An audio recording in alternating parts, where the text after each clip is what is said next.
بسم اللہ الرحمن الرحیم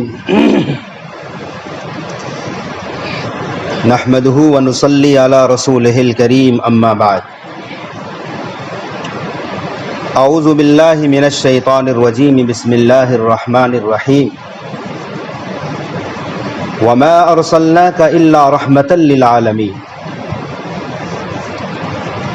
قال النبی صلی اللہ علیہ وسلم لا تدخل الملائکۃ بیتا فیہ کلب ولا تصاویر رواہ البخاری او کما قال علیہ الصلاۃ والسلام۔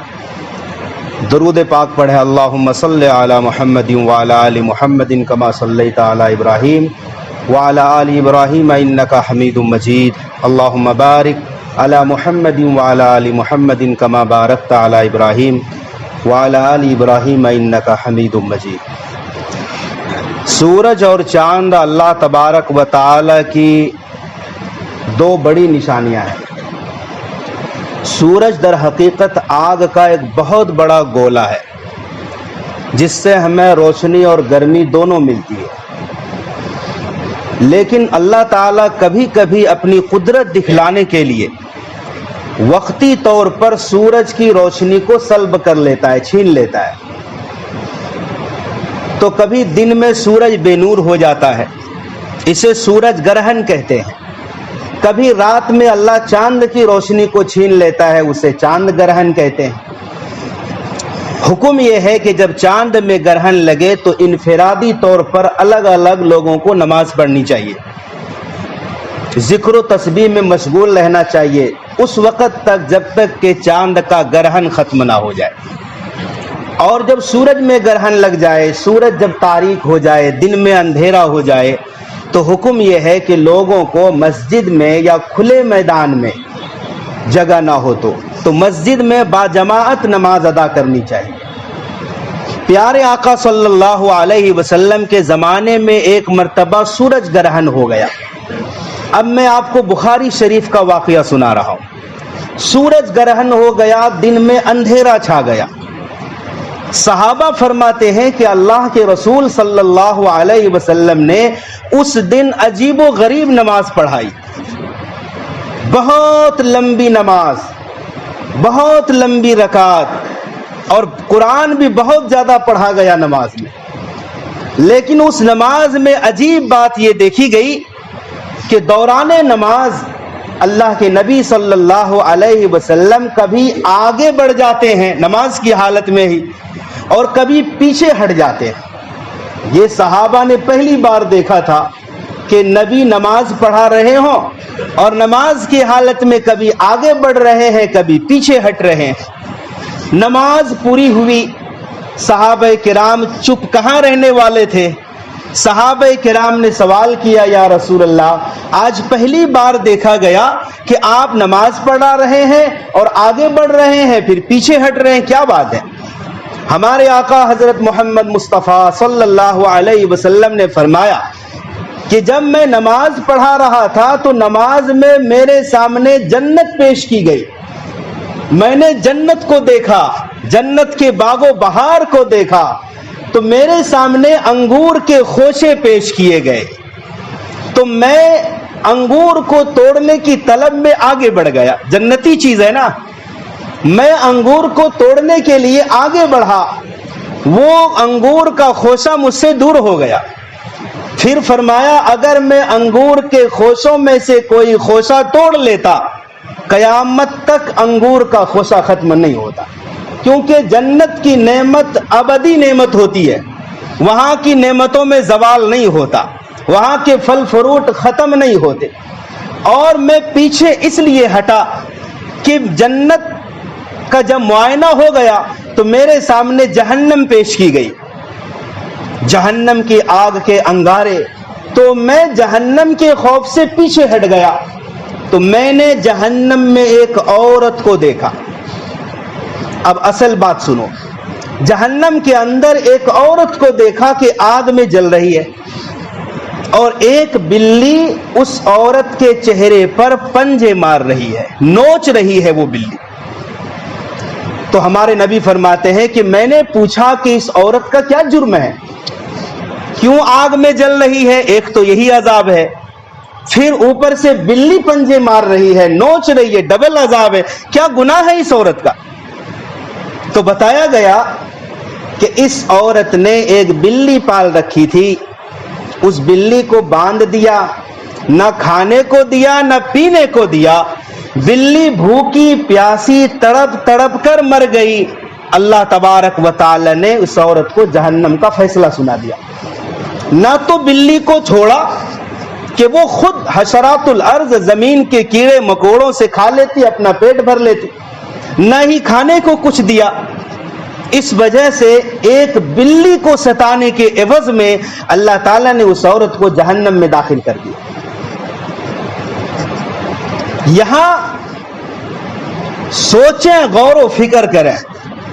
جو لوگ جانور کو پالتے ہیں وہ ڈریں اس بات سے کہ وہ بے زبان مخلوق ہیں.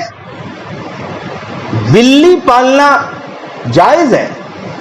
حضرت ابو ہریرہ رضی اللہ تعالیٰ عنہ بلی پالتے تھے، اسی لیے آپ کا اصل نام لوگ نہیں جانتے، ابو ہریرہ جانتے ہیں. ہررہ کہتے ہیں بلی کو، ہریرہ کہتے ہیں بلی کے چھوٹے بچوں کو. تو ابو ہریرہ رضی اللہ عنہ جو حدیث کے سب سے بڑے راوی ہیں، بلی سے پیار کرتے تھے، محبت کرتے تھے، کھیلا کرتے تھے بلیوں سے. ایک دفعہ ہمارے نبی کی خدمت میں آئے تو اپنے کرتے کی آستین میں بلی کے چھوٹے بچوں کو چھپا کر لائے. کہا کیا ہے؟ کہا بلی کے بچے ہیں، میں محبت کرتا ہوں. ہمارے آقا نے اسی دن لقب دیا کہ انت ابا ہریرہ، تو بلیوں والا ہے. لیکن کسی حدیث میں ہمارے نبی نے حکم نہیں دیا کہ تم بلی کو پالو، اور نہ ہمارے نبی صلی اللہ علیہ وسلم سے بلی پالنا ثابت ہے. یہ الگ چیز ہے. جو لوگ بلی پالتے ہیں ان لوگوں کو اس پر ثواب ملے گا کہ بلی کو کھلانے پر اسے اجر ملے گا، پلانے پر اجر ملے گا. اللہ کی مخلوق ہے ایک، تو اس کے ساتھ شفقت محبت کرنے پر اجر ملے گا. لیکن یہ کوئی فرض واجب نہیں ہے کہ آپ بلی پالو ہی. لیکن اگر اس کو ستایا گیا، اس مخلوق کے ساتھ زیادتی کی گئی، کسی بھی جانور کے ساتھ زیادتی کی گئی، ہو سکتا ہے اللہ تبارک و تعالی بے زبان جانوروں کی بد دعا سے ہمارے اعمال کو سلب کر لے. کتا ایک ناپاک جانور ہے، پلید جانور ہے، اور اتنی تاکید ہے کتے کے بارے میں، بخاری شریف ہی کی حدیث ہے کہ اگر کتا کسی برتن میں منہ ڈال دے تو 7 مرتبہ پانی سے دھوو اور پہلی بار مٹی سے مل کر دھو. کتے نے کسی برتن میں منہ ڈال دیا تو برتن میں جو چیزیں ہیں وہ بھی ناپاک اور برتن بھی ناپاک ہو جاتا ہے. اور بعض احادیث میں 3 مرتبہ دھونے کا ذکر ہے. کتا اگر صاف ستھرا ہے، خشک ہے، نجاست نہیں لگی ہے، گیلا کتا نہیں ہے، اگر کپڑے سے بدن سے ٹچ ہو جائے تو کوئی حرج نہیں ہے، ناپاک نہیں ہوگا. لیکن اگر کتے کی رال جو منہ سے ٹپکتی ہے، کتے کی زبان، کتے کا لعاب اگر کپڑے سے ٹچ ہو جائے تو کپڑا ناپاک ہو جائے گا، پھر نماز نہیں ہوگی جب تک کہ دھو نہ لیں. اسی طرح بدن سے ٹچ ہو جائے کتے کی رال جو زبان سے نکلتے ہے، وہ ناپاک ہے. اور برتن یا چیزیں ناپاک ہونے کی اہم وجہ کتے کی رال ہی ہے، وہ ناپاک ہے. اور عجیب بات ہے، ایسی ناپاکی، ایسے جراثیم کہ جب کوئی کتا کسی انسان کو کاٹ لیتا ہے تو رال کے ذریعے سے، زبان کے ذریعے سے، اس کے لعاب کے ذریعے سے انسان کے زخم کے راستے دماغ تک اس کا اثر پہنچتا ہے. اسی لیے بر وقت کتے کا کاٹا شخص اگر علاج کرانے نہیں گیا تو اس کی موت یقینی ہو جاتی ہے. یہ ایسی اس کے اندر جراثیم پائی جاتی ہے. لیکن ان سب چیزوں کے باوجود پھر ہمارے آقا صلی اللہ علیہ وسلم کے اس فرمان کے باوجود کہ کتا پالنا جائز نہیں ہے، یاد رکھو، بلا کسی مجبوری کے، بلا کسی شرعی عذر کے اگر کوئی شوقیہ کتا پالتا ہے، روزانہ 1 قیرات اس کے اعمال سے کم ہوتا جائے گا. قیرات کس کو کہتے ہیں؟ پوچھا گیا قرات کیا ہے؟ فرمایا ایک بڑا پہاڑ، یا فرمایا احد کے برابر پہاڑ۔ یہ اتنا عمل ایک انسان روزانہ کر بھی نہیں سکتا، لیکن جو شخص شوقیہ کتا پالتا ہے، روزانہ ایک قرات عمل اس کی زندگی سے کم ہوتا جائے گا۔ کتنی بڑی وعید ہے اس میں۔ پھر کتا کیوں پالیں؟ کتا پالنا جائز نہیں ہے۔ وہ تو وہ دور تھا شکاری لوگ بکریاں پالا کرتے تھے، ہزاروں ہزار، 10,000، 12,000۔ شعیب علیہ السلام کے زمانے کو دیکھیں، پھر بعد کے زمانے کو دیکھیں تو ریوڑ کی حفاظت کے لیے، بکریوں اور بھیڑوں کی حفاظت کے لیے لوگ کتا پالا کرتے تھے۔ آج تو تصور ہے نہیں، ہاں کسی کے پاس اگر ہے رکھوالی کے لیے، کھیتوں کی حفاظت کے لیے تو آج بھی جائز ہے، لیکن ایسا کوئی عذر نہیں ہے۔ جیسا کہ آج ہم دیکھتے ہیں اپنے زمانے میں گلی گلی میں لوگ محبت سے کتے پالتے ہیں، یہ تو غیروں کا طریقہ ہے، اور یہ طریقہ مسلمانوں میں بھی آ گیا ہے۔ حیا نہیں، شرم نہیں ہے ایسے لوگوں کو کہ اللہ کے نبی کا فرمان ہے لا تدخل الملائکہ، اس گھر میں رحمت کے فرشتے داخل نہیں ہوتے، بیتن فیہ کلب او تصاویر، جس گھر میں کتے ہوں یا تصویریں لٹکی ہوئی ہوں اس گھر کے اندر رحمت کے فرشتے داخل نہیں ہوتے۔ آج شوقیہ تصویر لٹکا کے رکھتے ہیں دیواروں میں، باپ دادا کی تصاویر دیواروں میں لٹکاتے ہیں، بڑے بڑے نامور لوگوں کی تصاویر ہیں۔ ایسے گھروں میں رحمت کے فرشتے داخل نہیں ہوتے۔ پھر جس گھر میں کتے پرورش پاتے ہیں اس گھر میں بھی رحمت کے فرشتے داخل نہیں ہوتے۔ لیکن ان تمام فضائل کے باوجود، ان تمام رذائل کے باوجود کتا رحم کرنے کے لیے ہے۔ کتا اگر ہے پالنا تو جائز نہیں، لیکن ایسا نہیں کہ اس کے اوپر زیادتی کی جائے۔ بخاری شریف میں ہے ایک زناکار عورت گزر رہی تھی، اللہ اکبر، بدکار عورت، فاحشہ عورت۔ اس عورت نے کیا دیکھا کہ ایک کتا کنویں کے کنارے ہے، اپنی زبان باہر نکال کر ہانپ رہا ہے پیاس کی حالت میں۔ عورت کو رحم آیا ہے، اس عورت نے اپنا موزہ نکالا، چمڑے کا موزہ، تو رسی نہیں تھی تو موزے سے اپنی اوڑھنی کو باندھا اور نیچے لٹکایا، موزے میں پانی آیا، باہر نکالا، کتے کو پلا کر سیراب کر دیا۔ ہمارے آقا صلی اللہ علیہ وسلم نے فرمایا اللہ نے اس عورت کو زناکار اور بدکار ہونے کے باوجود معاف کر دیا۔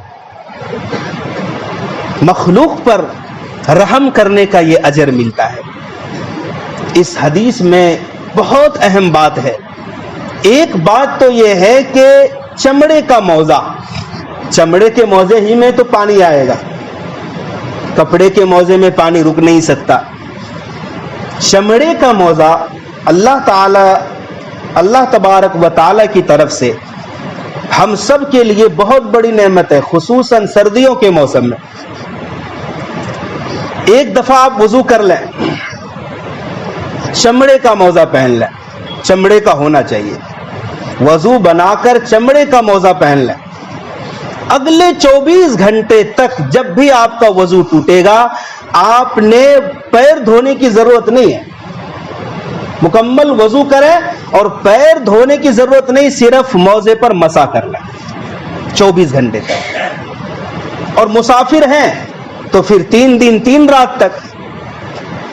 بڑی سہولت ہوگی ہوائی جہاز پر جو لوگ سفر کرتے ہیں کہ وہاں وضو کے لیے آپ چہرے اور ہاتھ تو دھو لیں گے بڑی آسانی سے، پیر دھونے میں دقت پیش آ سکتی ہے، تو ایسے لوگوں کے لیے خصوصاً سردی کا موسم اور ہوائی جہاز کا سفر ہو تو پھر چمڑے کے موزے کے ساتھ آپ کو بہت بڑی راحت میسر ہوگی، آپ نے صرف مسح کرنا ہے۔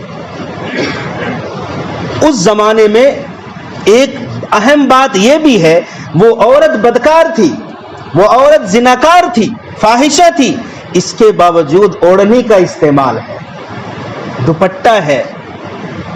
حدیث میں بخاری شریف میں کہ موزے کے ساتھ اوڑھنی کو باندھا۔ کیا پتا چلا اس زمانے کی بدکار عورت بھی اپنے ساتھ اوڑھنی رکھتی تھی۔ اوڑھنی کا کام ہی کیا ہے؟ کم سے کم وہ کپڑا اتنا لمبا چوڑا ہو کہ سر کے بال، سینے مکمل طور پر آسانی کے ساتھ، بازو بھی ڈھپ جائے، چھپ جائے، تبھی تو اوڑھنی کا کمال ہے۔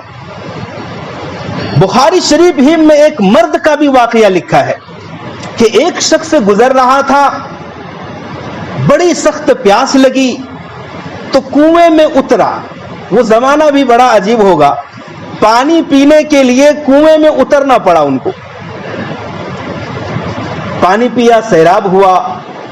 جب باہر نکلا تو کیا دیکھا کہ ایک کتا پیاس کی حالت میں کیچڑ کھا رہا ہے، چاٹ رہا ہے. احساس ہوا اس شخص کو کہ جس طرح پیاس کی بےتابی میرے ساتھ تھی، مجھے تکلیف تھی، اسے بھی وہی تکلیف پہنچ رہی ہوگی. چنانچہ نیچے اترا، پھر سے کنویں میں چمڑے کے موزے میں پانی بھرا، دانت سے موزے کو پکڑا، پھر دیوار پکڑ کر، کنویں کی دیوار پکڑ کر باہر نکلا، کتے کو پلا کر سیراب کیا. اللہ نے اس شخص کی مغفرت کر دی، معاف کر دیا. ہمارے آقا حضرت محمد صلی اللہ علیہ وسلم صرف مسلمانوں اور انسانوں کے لیے ہی رحمت نہیں ہے، وَمَا أَرْسَلْنَاكَ إِلَّا رَحْمَةً لِلْعَالَمِينَ، عالمین کے لیے. عالمین میں سب کچھ ہے، ساری مخلوقات ہے. اللہ تعالیٰ نے آپ کو عالمین کے لیے رحمت بنا کر بھیجا ہے. آپ کی رحمت ہر ایک کے اوپر ہے. پھر حدیث کا مفہوم ہے کہ مخلوقات اللہ تبارک و تعالی کا کنبہ ہے، اللہ کا خاندان ہے، پریوار ہے. جو اللہ کے کنبے اور خاندان کے ساتھ حسن سلوک کرے گا، اچھا معاملہ کرے گا، اللہ تعالیٰ اس بندے کو اپنا محبوب بنا لے گا.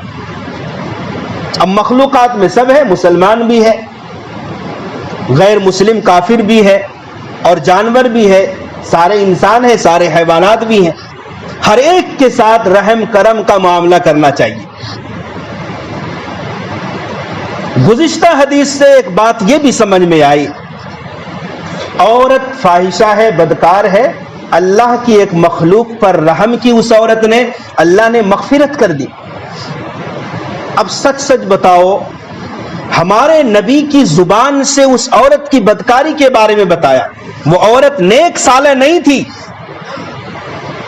وہ عورت تہجد گزار نہیں تھی، وہ عورت پاپی عورت تھی.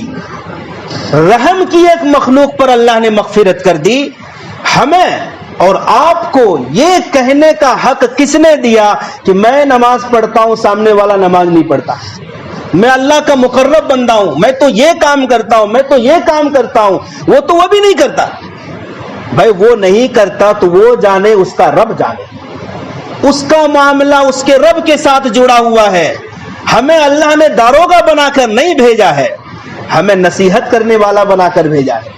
کسی کو حقیر نہیں سمجھنا چاہیے، رذیل نہیں سمجھنا چاہیے کہ فلاں تو یہ کام بھی نہیں کرتا. ہو سکتا ہے اللہ کو کوئی ایک عمل پسند آ جائے اور اس کی مغفرت کا اعلان کرا دے. پانی پلانے پر اللہ نے بہت بڑا اجر رکھا ہے. جو شخص ایک پیاسے کو پانی پلائے اور سیراب کر دے، اللہ تبارک و تعالی جنت کی مہر لگی ہوئی شراب سے استقبال کریں گے. جنت کی شراب میں نشہ نہیں ہوگا، جنت کی شراب سے سر درد نہیں ہوگا. لا يصدعون عنها ولا ينزفون، سورہ واقعہ. جنت کی شراب میں نہ نشہ ہوگا، نہ سر میں فطور آئے گا، نہ سر درد ہوگا. خالص مہر شدہ شراب سے اللہ استقبال کرے گا. ہارون رشید ایک بادشاہ گزرا ہے، سن 763 عیسوی میں ہارون رشید کی پیدائش ہے. سن 786 عیسوی میں ہارون رشید بادشاہ بن گئے، صرف 22 سال کی عمر میں.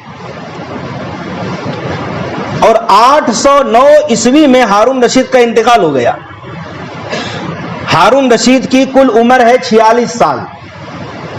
22 سال کی عمر میں بادشاہ بنے. آپ کی بیوی کا نام ہے زبیدہ خاتون رانی،